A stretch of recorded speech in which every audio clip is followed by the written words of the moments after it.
Live on 5 News and streaming on 5 Plus, this is a Weather Impact Alert. We are looking live on this Weather Impact Alert Day. Strong, very strong winds whipping through the area right now. This is from our 5 News Storm Chaser, keeping an eye on conditions as the winds have caused downed trees and even some power outages around this area. Here's a live look now in western Oklahoma near Ledley. My goodness, multiple wildfires burning across Oklahoma, central Oklahoma this afternoon. Very heavy smoke, as you can see here. Some evacuations, even structures damaged. We'll have much more on those fires coming up in just a few moments. First, though, want to get straight to Chief Meteorologist Scott Covert tracking the fire risk in these high winds. Pretty much we're just getting started with these winds. We are, and it's not just the winds, it's the winds, the fire potential, and now a severe weather potential. I'm looking over my shoulder, and I'm going to get to my maps here in a second, but if you live in Carroll, Madison, and Franklin counties, here in the next few minutes, your phone is going to buzz, and that's going to be a tornado watch. The Storm Prediction Center will be issuing that watch here in the next few moments. Let's get through the winds first. Everyone has been windy out there. These are current gusts. These aren't the highest we've seen today, but this is what's happening out there right now. You can notice a little bit of a difference right here. Just now moving into the 5 News viewing area, that's actually where the dry line is. The dry line is a lot like a cold front, but instead of there being a temperature difference on either side of the front, it's a humidity difference. And on the west side of that front, it's even lower humidity than what we're dealing with out there in our neck of the woods right now. Winds are also going to get breezier on the backside of that dry line. Hard to imagine it getting windier out there, but that's likely going to be the case. When do they die down? Later this evening. We're in for this for the next several hours. Winds are going to get breezier, and we'll have to track that potential for some strong to severe storms. Here's that dry line right now. There's a lot going on satellite and radar. We do have some non-severe thunderstorms that are moving through parts of Benton, Adair, and Washington counties. These moving pretty quickly off towards the north and east. It's going to be this environment that, what are those counties I mentioned? Carroll, Madison, and Franklin. So that's going to be Carroll, Madison, Franklin right here. That's going to be included in that tornado watch. We always talked about these storms firing pretty much right on top of us, right? We've talked about that a lot over the last several days. That's what's happening. So nothing unusual, nothing surprising out there.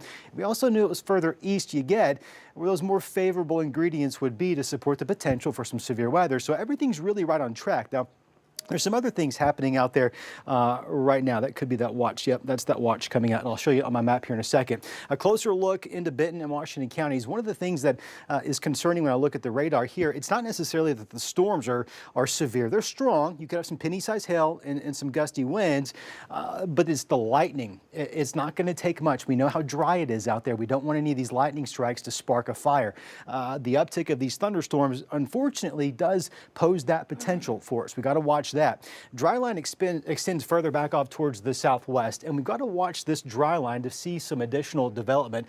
These storms and showers have struggled, as you see, over the last hour or so here, but further upstream, they are generally having a more favorable environment. So let's watch the river valley there as well.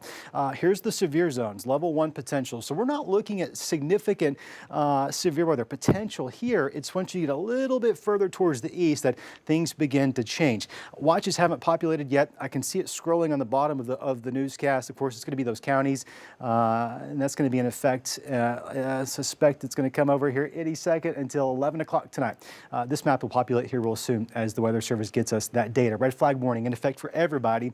I've not seen a lot of reports of fires locally yet. Obviously not the case out west, but it's all about that dry line. That dry line moves through, things begin to change. More in just a few.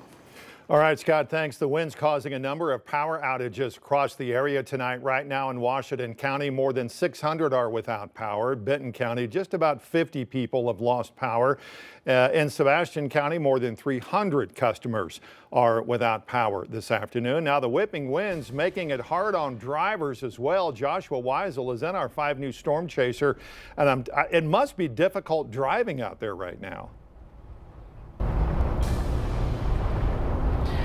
Yeah, and we're noticing that it is a little bit difficult to drive out here. Obviously, the car is rocking back and forth from the non-thunderstorm related winds. We are just to the east and to the north of a couple different cells in Benton County, and we're watching things as they start to roll in. The winds are crazy. Keep in mind, these are non-thunderstorm related winds. We've seen wind gusts throughout the day reported between about 20 to 40 miles an hour sustained with some gusts up to higher. So if you are driving a lifted vehicle, you're going to notice that it's difficult. If you're in a low profile vehicle, you're probably going to notice that it's going to be difficult to drive in these conditions. So keeping a very close eye on things. We have noticed just a couple of rain bands off to my right here. So we're seeing some rain coming down. We're keeping an eye on these conditions, but if we just zoom in, you can see the flags are going crazy. Trees are blowing around from the non-thunderstorm related winds. So definitely keeping a close eye on this. We'll let you know if anything interesting happens with any of these thunderstorms, and also keeping an eye on the fire weather risk while we're out here. All right, Joshua, thanks. Check this out. Video just got into the newsroom less than about an hour or so ago. Photojournalist Laura Castleman found these downed trees in the River Valley today. You can see they were no match for the punches the wind were packing today. This again in the River Valley. And then the wind not leaving any trees anywhere in the area alone. Our crews found a large tree that had toppled over at Skull Creek Trail in Fayetteville. Utility crews were also out there to help with that. Multiple counties in Arkansas and Oklahoma under a burn ban. You can see them right here on this map. They include Washington, Benton, Crawford, Sebastian, Franklin, and Johnson counties. Once again, a live look near Leedy, Oklahoma. This is a huge brush fire that had started up earlier today from the high winds out in the central part of Oklahoma. You can see all that huge smoke, that big pillar of smoke actually coming from this massive grass fire. People in Luther are evacuating as wildfire approaches there. That's just outside of Oklahoma City. There are several fires burning in the Sooner State this afternoon, and right now we're learning evacuations are underway in southeast Norman, Oklahoma, near the University of Oklahoma campus. Of course, we're staying on top of those fires, and we'll have an update tonight on your 5 News at 5. Now to video of scorched aftermath just east of Beaver Lake. Piney Point Fire Department battled flames overnight near the Piney Point Baptist Church. Fire department representatives tell us the fire is contained, but they will continue to monitor hot spots throughout the day. And before these strong winds arrived in Arkansas and Oklahoma, they tore through the Texas Panhandle. Here's a look at Amarillo from this morning. Winds reached 83 miles per hour, blowing dust all through the region. You can tell with the orangish brownish tint there. About 70,000 customers are without power this afternoon in that area. A man is hospitalized in Fort Smith after police found him with multiple stab wounds. Police say they got a call about a domestic disturbance this morning on North 14th Street. When they got there, they found a man with multiple stab wounds. He was taken to a local hospital where he is getting treatment. Police say this was an isolated incident. There is no threat to the public.